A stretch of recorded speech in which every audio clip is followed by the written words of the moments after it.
The TNX engine is equipped with two fuel mixture needles on the carburetor. The main mixture needle, also referred to as the high-end needle, is located on the right side of the carburetor. This needle controls the mid to full throttle mixture range of the carburetor. The second needle is the low-end needle, which is also located on the right side of the carburetor, behind the exhaust manifold. This needle regulates the fuel mixture from idle to mid-throttle. Although the mixture needles are set from the factory, we're going to check to make sure they are set correctly.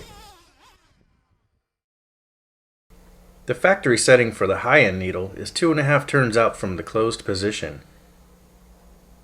To check this, we'll take a small flathead screwdriver and gently turn the mixture needle clockwise until it stops, bringing us to the closed position. Be careful not to force the mixture needle any further after it stops, otherwise the needle can be damaged.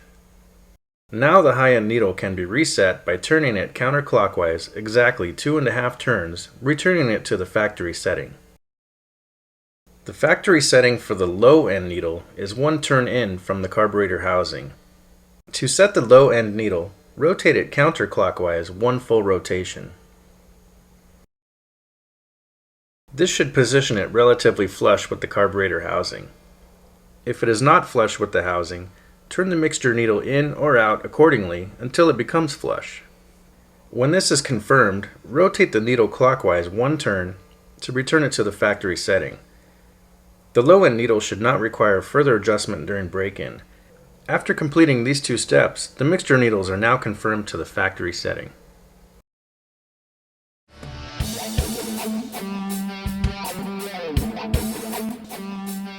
Find an open outdoor location and place the TNX on a box so the tires are free to rotate.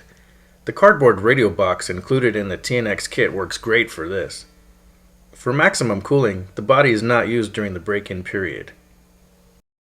Now add fuel to the tank. We recommend using no more than 20% nitro during break-in. The first half tank of fuel will be run at idle, so it will not be necessary to turn on the TNX. However, make sure the throttle servo is in the neutral position. Prime the engine by pushing the primer button on the fuel tank 3 times. This pumps fuel to the carburetor to make starting easier. Make sure you don't push the primer button too many times to avoid flooding the engine. Next, plug in the glow igniter. Connect the starter unit and press and hold down the button until the engine starts. The red light on the starter unit will turn on when the starter button is pressed and shows that the circuit is functioning. The factory mixture settings are quite rich for break-in, so if the engine has difficulty holding an idle, open the throttle just enough to maintain a slow and steady idle. The engine should be idling with a generous amount of exhaust as well as drops of fuel exiting the muffler. After the engine has idled through half a tank of fuel, shut off the engine by pinching the exhaust outlet. When stopping the engine, always use a heavy rag to protect yourself from the hot exhaust. Let the engine cool for at least 10 minutes. The cooling period allows the metal in the engine to contract and results in a complete break-in through the entire temperature range. After the engine has cooled down, refill the fuel tank, turn on the TNX and the transmitter, then restart the engine.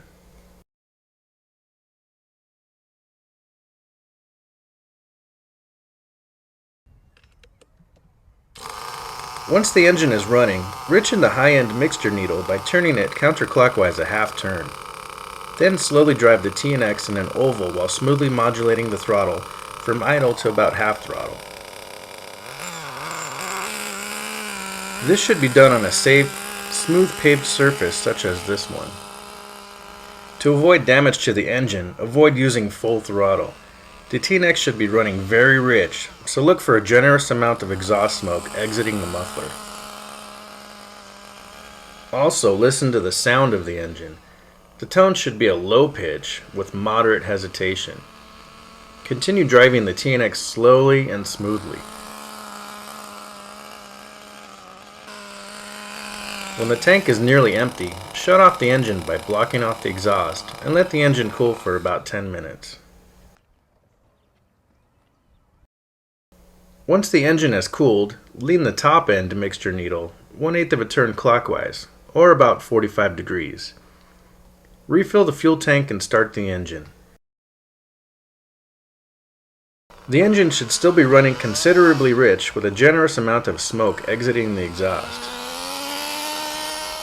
For this step, slowly and smoothly modulate the throttle from idle to 3/4 throttle.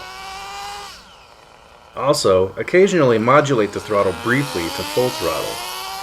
However, do not use sudden acceleration or sustain full throttle for an extended period of time, and make sure that there is a generous amount of smoke exiting the exhaust. If the engine does not have a large amount of smoke exiting the exhaust and the engine pitch is high, richen the top end needle a 1/4 turn counterclockwise and recheck for ample smoke. When the tank is nearly empty, shut off the engine by blocking off the exhaust and let the engine cool for at least 10 minutes.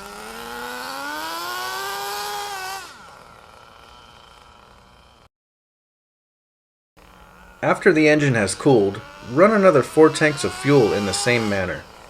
Be sure to allow for a 10-minute cooling period between each tank of fuel. The break-in procedure is now complete. The fuel mixture should be a little on the rich side to be safe.